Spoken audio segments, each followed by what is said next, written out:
Hello दोस्तों, स्वागत है एक बार फिर से आपका हमारे चैनल स्टडी पॉइंट में।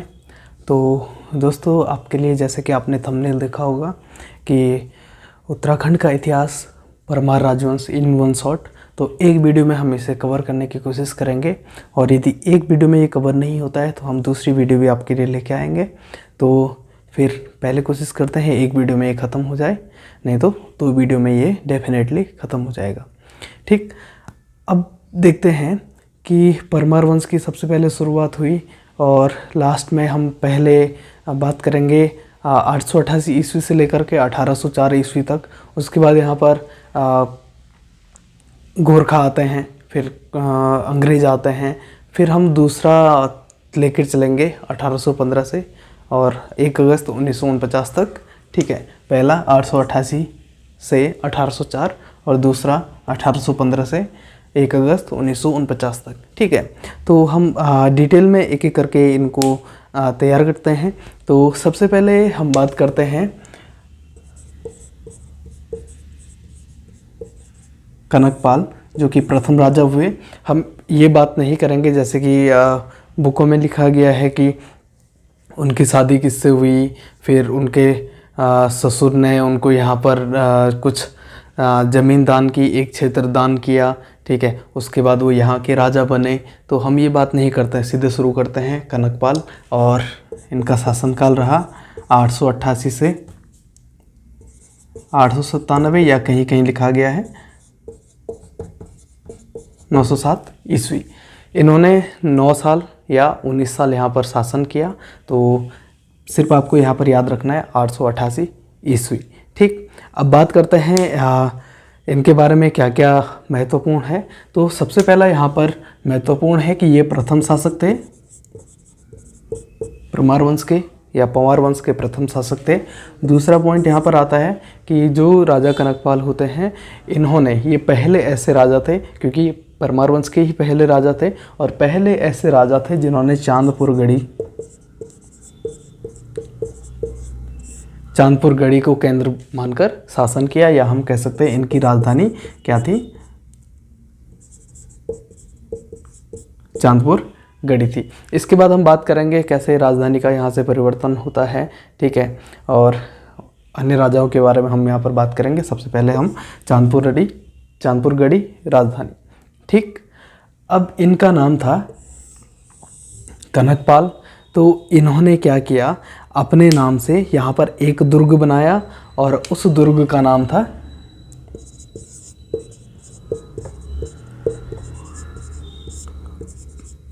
कौनपुर दुर्ग।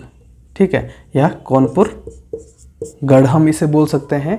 जो ये कौनपुर गढ़ था, ये चांदपुर गढ़ी के उत्तर में स्थित था, और यहाँ पर इन्होंने एक मंदिर का निर्माण भी करवाया। ठीक, अब जैसे ही आप चांदपुर गढ़ी पहुँचोगे तो आपको सबसे पहले कहाँ पे पहुँचना है, कर्णप्रयाग पे पहुँचना है। कर्णप्रयाग से आप आदि बद्री का रूट लोगे, आदि बद्री में पहुँचोगे, और आदि बद्री के निकट ही क्या है, चांदपुर गढ़ी है। तो जब आप चांदपुर गढ़ी में रहोगे तो चांदपुर गढ़ी से जिस साइड को कर्णप्रयाग पड़ता है, उसी साइड वो क्या है, उत्तर वाली दिशा है चांदपुर गढ़ी से, और उसी दिशा में क्या है, कौनपुरगढ़ इन्होंने बसाया। ठीक है, अपने नाम से कौनपुरगढ़ की इन्होंने स्थापना की, और यहाँ पर इन्होंने एक मंदिर का भी निर्माण करवाया। इसके बाद जब हम बात करते हैं कनकपाल की, तो कनकपाल के बाद 200 वर्षों तक यहाँ पर किसी का भी शासन नहीं रहा है। ठीक है, और ये शासन रहा है लेकिन उल्लेख कहीं नहीं मिलता है, और ये लिखा गया है उत्तराखंड का इतिहास पुस्तक में।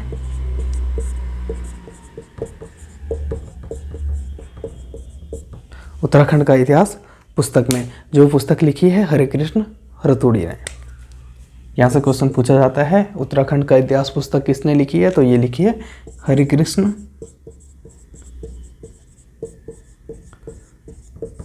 रतूड़ी ने। अब हम इसके पश्चात सीधे दूसरे शासक की बात करते हैं। इनका नाम होता है आनंद पाल। तो पहले शासक थे कनकपाल, और दूसरे शासक जिनका यहाँ पर हम जिक्र करेंगे उनका नाम है आनंद पाल।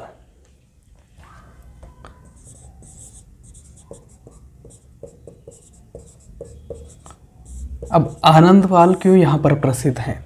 तो आनंदपाल इसलिए प्रसिद्ध हैं क्योंकि आनंदपाल के ही काल में, हम 1191 की बात कर रहे हैं, 1191-92 की हम बात कर रहे हैं, जब तराइन का युद्ध भारत में चल रहा था, उस समय यहाँ पर राजा थे आनंदपाल। आनंदपाल क्यों प्रसिद्ध हैं? क्योंकि आनंदपाल के समय में ही जो अशोक चल थे,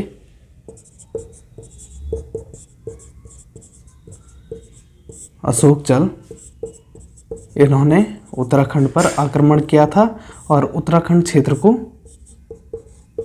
जीत लिया था। ठीक है, किसके काल में? आनंदपाल के समय, 1191-92 की हम बात कर रहे हैं। इनके समय में अशोक चल ने यहाँ पर आक्रमण किया उत्तराखंड पर, और उत्तराखंड पर आक्रमण करके उत्तराखंड को जीत लिया। और यहाँ पर सबसे महत्वपूर्ण 2 क्षेत्र आते हैं, एक है चमोली और दूसरा है उत्तरकाशी। इन 2 क्षेत्रों पर भी अशोक चल ने अपना अधिकार कर लिया। ठीक है, अब हम आगे बात करते हैं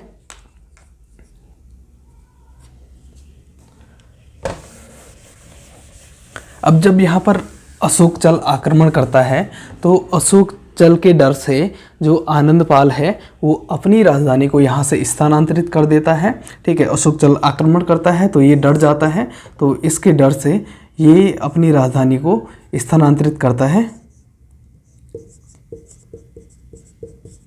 मालवा कोट में। मालवा कोट यानी कि आपका अल्मोड़ा वाला क्षेत्र है, या हम कह सकते हैं कुमाऊं वाला क्षेत्र है। तो अपनी राजधानी को स्थानांतरित कर देता है मालवा कोट या अल्मोड़ा में। पहले राजधानी कहाँ होती थी? चांदपुर गढ़ी। चांदपुर गढ़ी से अपनी राजधानी को मालवा कोट में स्थानांतरित कर देता है। नेक्स्ट हम बात करते हैं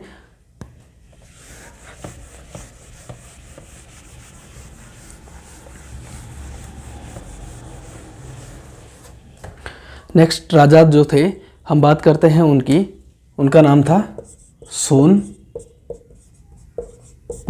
और यहाँ से क्वेश्चन पूछा जाता है कि सोनपाल कौन से नंबर के राजा थे? तो ये 24वें नंबर के राजा होते हैं सोनपाल। ठीक है, अब सोनपाल के बारे में महत्वपूर्ण क्या है? क्योंकि सोनपाल एक ऐसे राजा हैं जिनके शासनकाल में परमार राजवंश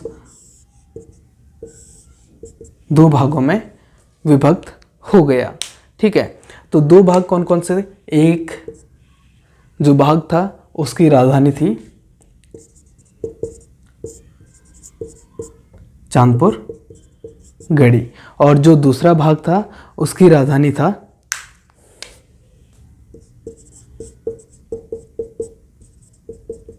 भिलंग घाटी। ठीक है, अब जो भिलंग घाटी था, भिलंग घाटी में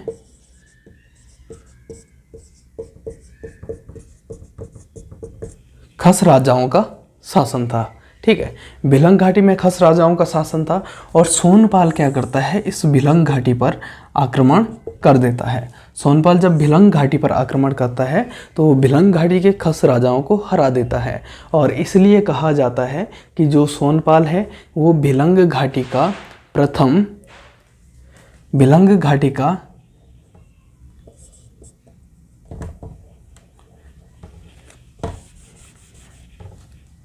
या हम कह सकते हैं भिलंग घाटी की स्थापना किसने की है? सोनपाल ने। ठीक, और इसी सोनपाल को कहा जाता है कि ये भिलंग घाटी के स्वतंत्र संस्थापक थे। भिलंग घाटी के स्वतंत्र संस्थापक कौन थे? सोनपाल। ठीक है, परमार वंश 2 भागों में बंट गया था, चांदपुर गढ़ी और भिलंग घाटी, और भिलंग घाटी में खस राजाओं का शासन था। जो सोनपाल हैं वो भिलंग घाटी पर आक्रमण करते हैं और भिलंग घाटी को जीत लेते हैं, इसलिए कहा जाता है कि सोनपाल भिलंग घाटी का स्वतंत्र संस्थापक था। और इसके बाद जो सोनपाल हैं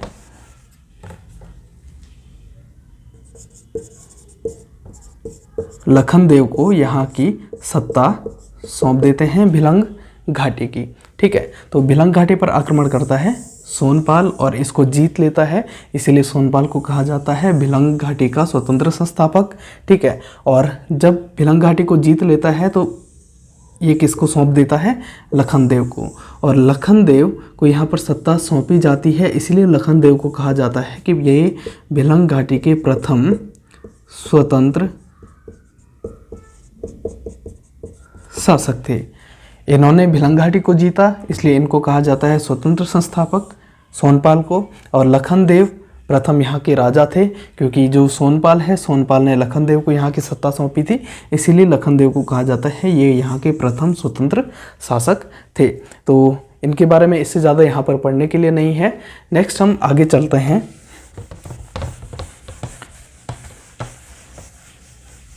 नेक्स्ट राजा जो हुए हैं इनका नाम होता है आनंद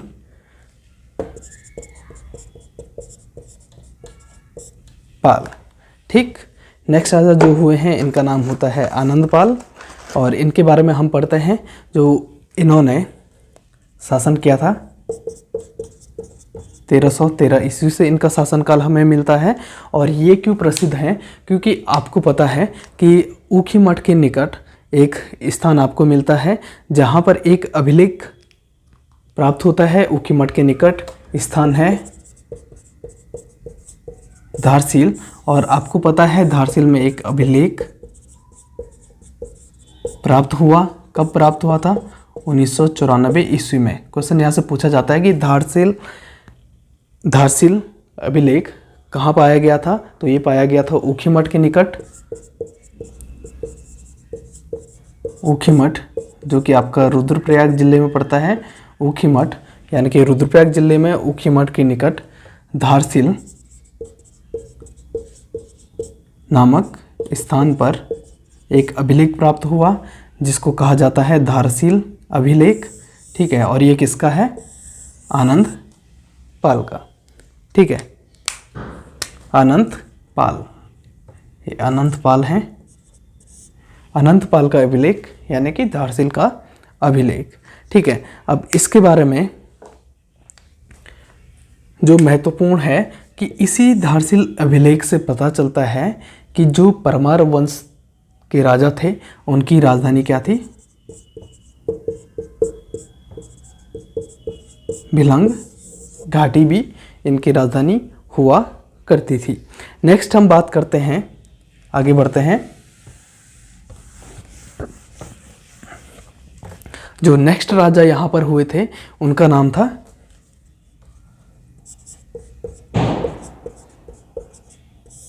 जगतपाल। तो जगतपाल परमार वंश के 34वें राजा थे। इनका क्रम भी यहाँ पर पूछा जाता है, 34वें राजा। अब जगतपाल क्यों महत्वपूर्ण है, क्योंकि जो जगतपाल हैं तो आपको पता है देवप्रयाग में एक अभिलेख मिलता है या एक ताम्रपत्र देवप्रयाग में मिला है जो कि 1453 ईस्वी का है। तो ये ताम्रपत्र किसका है, राजा जगतपाल का। ठीक, तो इस ताम्रपत्र को कहा जाता है देवप्रयाग का ताम्रपत्र या ताम्र अभिलेख। इसी को ताम्र अभिलेख भी कहा जाता है।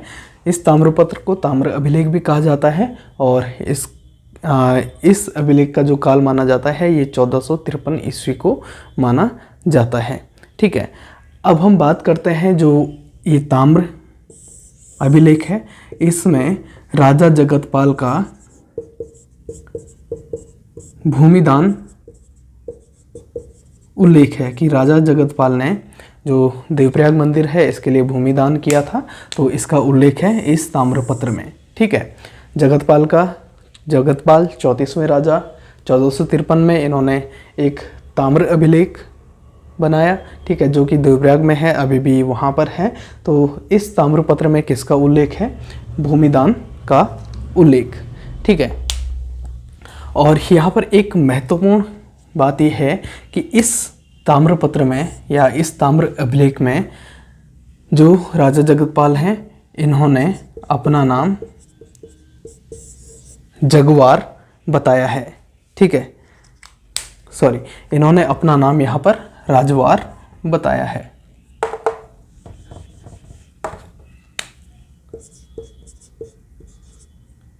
इन्होंने अपना नाम राजवार बताया है। तो ये थे आपके 34वें राजा जगतपाल। अब हम नेक्स्ट बात करते हैं 37वें राजा, यहाँ पर जो कि बहुत ही महत्वपूर्ण है।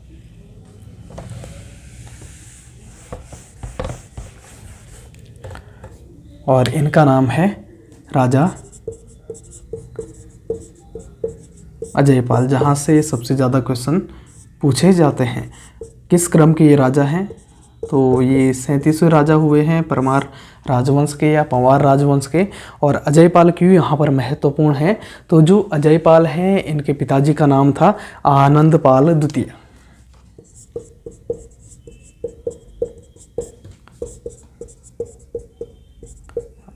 आनंद पाल टू, और ये आनंद पाल टू 35वें राजा थे। ठीक है, अब यहाँ पर क्वेश्चन पूछा जाता है कि परमार वंश का जो वास्तविक संस्थापक है वो किसे माना जाता है? तो परमार वंश का जो वास्तविक संस्थापक था ये माना जाता है अजयपाल को। अजयपाल परमार वंश का वास्तविक संस्थापक। और यदि हम बात करें परमार वंश का संस्थापक कौन था, तो ये थे कनकपाल 888। कनकपाल परमार वंश का संस्थापक और वास्तविक संस्थापक अजयपाल। अजयपाल को वास्तविक संस्थापक इसलिए माना जाता है क्योंकि अजयपाल ने ही बहुत सारे क्षेत्रों को जीत करके अपने क्षेत्र में मिलाया था या अपने क्षेत्र का विस्तार किया था, इसलिए अजयपाल को कहा जाता है वास्तविक संस्थापक। अब अजयपाल के यहाँ पर बहुत सारे नाम हैं, जैसे कि इनको कहा जाता है गढ़वाल का कृष्ण,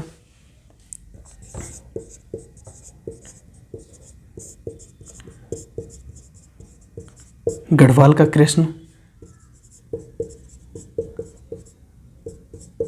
युधिष्ठिर, और इसी के साथ ही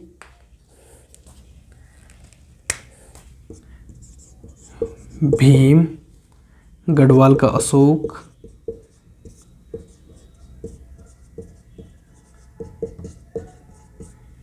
गढ़वाल का अशोक, और इसी के साथ ही कई सारे इतिहासकारों ने इन्हें विस्मार्क भी कहा है। ठीक, और इसी के साथ इनको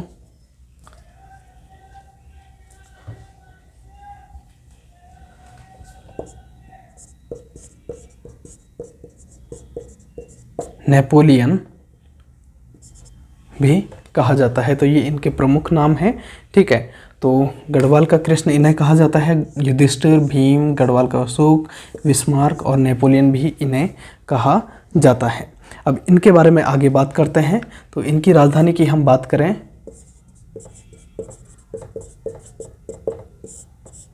तो सबसे पहले इनकी राजधानी जो थी वो देवलगढ़ थी। और हम देवलगढ़ की यदि बात करें तो देवलगढ़ इनकी राजधानी 1512 से 1517 ईस्वी तक रही। इसके पश्चात इन्होंने अपनी राजधानी श्रीनगर परिवर्तित कर दी और 1517 से श्रीनगर में इनकी राजधानी रही। अब हम बात करते हैं श्रीनगर। देवलगढ़ से श्रीनगर राजधानी परिवर्तन के इनके क्या क्या कारण थे? एक तो सबसे पहला कारण था वो था सुरक्षा। सुरक्षा की दृष्टि से माना जाता था कि एक श्रीनगर जो क्षेत्र है वो सुरक्षा की दृष्टि से बहुत ही अच्छा है, यानी कि वहाँ पर सुरक्षा के तमाम इंतजाम हैं। और जो या हम कह सकते हैं कि जो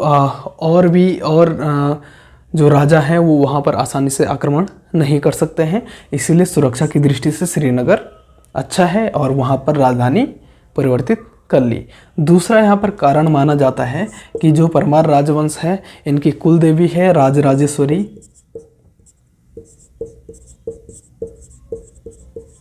राजराजेश्वरी देवी इनकी कुल देवी है और कहा जाता है कि ये अजयपाल के स्वप्न में आती हैं और अजयपाल को कहती हैं कि आपको राजधानी क्या है, श्रीनगर परिवर्तित कर देनी चाहिए, जिस कारण अजयपाल श्रीनगर में अपनी राजधानी परिवर्तित कर देता है। और इसके पश्चात ये क्या करते हैं, श्रीनगर में एक महल का निर्माण करते हैं जो कि 1803 में ध्वस्त हो जाता है। यानी कि 1803 की जो आपदा थी वहाँ पर भूकंप आता है गढ़वाल क्षेत्र में, और जिसका केंद्र होता है बद्रीनाथ। और इसी भूकंप में 1803 के भूकंप में अजयपाल का जो महल होता है वो ध्वस्त हो जाता है, जैसे कि आपने देखा पिछले पेपर में ये क्वेश्चन पूछा गया है। ठीक, हम आगे बढ़ते हैं।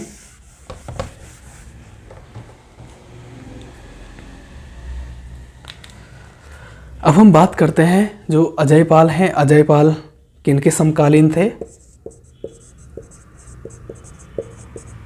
तो जो अजयपाल हैं वो कीर्तिचंद्र के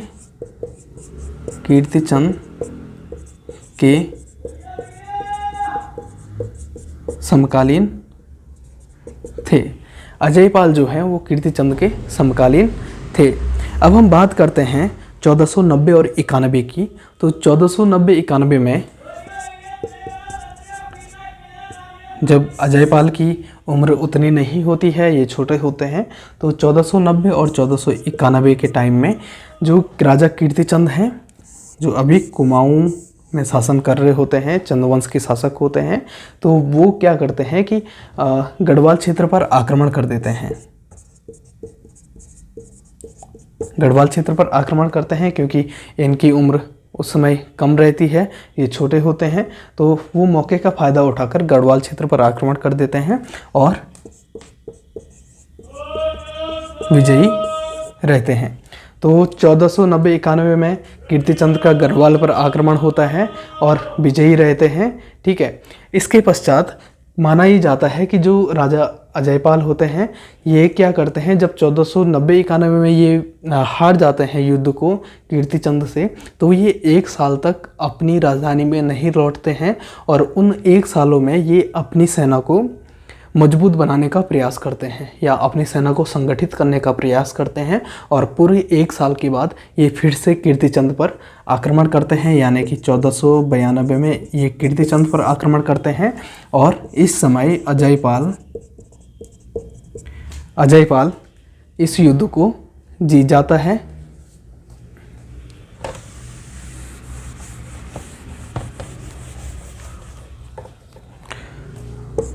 चौदह सौ 91 में कीर्तिचंद युद्ध करता है और कीर्तिचंद विजयी रहता है। और इसके पश्चात 1492 में अजयपाल फिर से कीर्तिचंद पर युद्ध करता है और इस समय अजयपाल विजयी रहता है। इसके बाद माना जाता है कि अजयपाल और कीर्तिचंद के बीच में एक संधि होती है। ठीक है, और जब ये संधि होती है तो इसमें कहा जाता है कि कीर्तिचंद और अजयपाल एक दूसरे के राज्य पर हमला नहीं करेंगे और इनके बीच में ये संधि होती है। और इस संधि के द्वारा अल्मोड़ा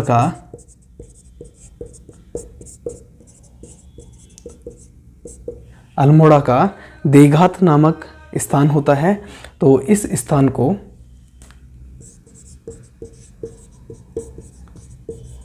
सीमा रेखा माना जाता है। और कहा जाता है कि इस देघात से जो उधर वाला हिस्सा है या पश्चिम वाला हिस्सा है वो किसके क्षेत्र में है, परमार वंश का क्षेत्र है। और इस देघात से जो पूर्वी क्षेत्र है इस देघात से पूर्वी क्षेत्र जो है ये चंदों का है और जो पश्चिमी क्षेत्र है यानी कि जो गढ़वाल वाला क्षेत्र है वो परमार वंश का है। ठीक, अब हम इसमें आगे बात करते हैं कि जो अजयपाल हैं, यहाँ से 2 क्वेश्चन पूछे जाते हैं कि चंद वंश पर या चंद साम्राज्य पर आक्रमण करने वाला पहला राजा कौन होता है? तो ये होते हैं अजयपाल। और परमार वंश पर आक्रमण करने वाले पहले राजा कौन होते हैं? तो ये होते हैं कीर्तिचंद। तो 2 क्वेश्चन यहाँ से बन जाते हैं आपके। पहला राजा कीर्तिचंद होता है जो परमार वंश पर आक्रमण करता है, और पहला राजा अजयपाल होता है जो चंद राजवंश पर आक्रमण करता है। अब हम इनकी सैन्य व्यवस्था की बात करते हैं। तो जो सैन्य व्यवस्था होती है अजयपाल की बहुत ही सुदृढ़ होती है। अजयपाल की जो सैन्य व्यवस्था होती है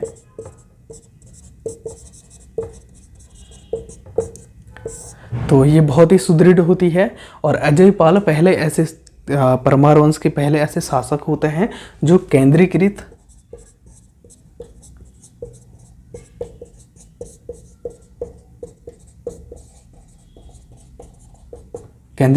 सैन्य व्यवस्था का निर्माण करते हैं। इसका मतलब है इनकी जो शक्ति होती है वो केंद्र में होती है, यानी कि राजा के पास होती है। तो दूसरा हम यहाँ पर बात करते हैं, तो जो अजयपाल हैं, अजयपाल पहले ऐसे राजा होते हैं जो अपनी सेना को नगद वेतन न दे करके कुछ भूमि प्रदान करते थे। नगद वेतन न दे करके भूमि प्रदान करते थे, और इस भूमि को कहा जाता है यथेष्ट भूमि। इतना क्लियर है? यथेष्ट भूमि किसे कहा जाता है? अजयपाल भूमि प्रदान करता था नगद वेतन के स्थान पर, और उस भूमि को कहा जाता है यथेष्ट भूमि। तीसरे हम बात करते हैं यहाँ पर जो अजयपाल हैं। तो अजयपाल क्या करते हैं कि जो उनके सैनिक रहते हैं उनके बीच में कुछ ऐसी चीज़ें होती हैं जिसके कारण जातीय भेद बढ़ जाता है, क्योंकि उस सेना में कुछ निम्न तबके के लोग भी रहते हैं और उच्च तबके के लोग भी रहते हैं। और क्या होता है कि जब वहाँ पर बारी लगती है खाना बनाने की, तो जो उच्च तबके के लोग हैं, जब बारी आती है निम्न तबके के लोगों की खाना बनाने की, उस दिन उच्च तबके के लोग खाना नहीं खाते थे, जिससे कि क्या होता था, वो खाना बच जाता था। ठीक है, और इसी कारण जो अजयपाल हैं, अजयपाल यहाँ पर नियुक्ति करते हैं सरोला ब्राह्मणों की। तो सरोला ब्राह्मणों की नियुक्ति करने का श्रेय किसे दिया जाता है? अजयपाल को। और ये क्यों दिया जाता है कि ये जातीय सरोला ब्राह्मणों की नियुक्ति क्यों होती है? जातीय विभेद को खत्म करने के लिए, जाति विभेद को खत्म करने के लिए। ठीक है, वरना क्या हो रहा था कि उनके बीच में ही जो सैनिक थे, निम्न जाति और उच्च जाति के जो सैनिक थे, उनके ही बीच में आपस में विभेद हो रहा था, जिससे कि उनकी जो सैन्य ताकत है वो कमज़ोर पड़ जा रही थी। इसके लिए यहाँ पर सरोला ब्राह्मणों की नियुक्ति की जाती है, और वही सरोला ब्राह्मण होते हैं जो खाना बनाते हैं। और आप भी देखते होंगे जो अभी भी गढ़वाल क्षेत्र में और कुमाऊं क्षेत्र में जब शादी ब्याह होता है या कुछ भी धार्मिक कार्य होते हैं, तो वहाँ पर जो ब्राह्मण है वो खाना पकाते हैं, और उन्हीं ब्राह्मणों को कहा जाता है सरोला ब्राह्मण, यानी कि जो खाना बनाते हैं और जो शुद्ध होते हैं। ठीक है, सरोला ब्राह्मणों की नियुक्ति कौन करता है? राजा अजयपाल। ठीक, इतना हो गया है। अब हम बात करते हैं इनके और क्या क्या कार्य थे। तो इनका जो श्रीनगर में महल का निर्माण होता है, ठीक है, वो 1803 में ध्वस्त हो जाता है, मैंने आपको बताया भूकंप के कारण, और जिसका केंद्र रहता है बद्रीनाथ। और जो अजयपाल होते हैं ये देवलगढ़ में राजराजेश्वरी मंदिर की स्थापना करते हैं, और ये मंदिर की स्थापना का समय माना जाता है 1512 ईस्वी। इतना क्लियर है? लास्ट में यहाँ पर एक और पॉइंट आता है कि ये क्या करते हैं, करप्शन को ख़त्म करने के लिए यहाँ पर एक पाथा का एक मापक यंत्र होता है, पाथा, जो कि आपने गढ़वाल क्षेत्र में ज़्यादा सुना होगा। एक पाथा का निर्माण करते हैं, और इस पाथा को कहा जाता है सरकारी पाथा या धूली पाथा, या इसी पाथा को कहा जाता था अजयपाल को पाथा। अजयपाल को पाथा यानी कि गढ़वाल में कहा जाता है इसे अजयपाल को पाथा, और वरना इसे कहा जाता था सरकारी पाथा और धूली पाथा। ठीक है, इतना क्लियर है। तो ये सारा अजय पाल तक का था। मुझे लगता है कि वीडियो कुछ लंबी हो गई है, इसलिए आज की वीडियो को यहीं पे स्टॉप करना पड़ेगा। अगली वीडियो में हम अजय पाल से लेकर के 1949 तक, 1 अगस्त 1949 तक कंप्लीट करने की कोशिश करेंगे। यदि आपको वीडियो अच्छी लगती है तो वीडियो को जरूर लाइक करें और अधिक से अधिक लोगों तक शेयर करें और चैनल को सब्सक्राइब करना ना भूलें। तब तक के लिए धन्यवाद। Good luck.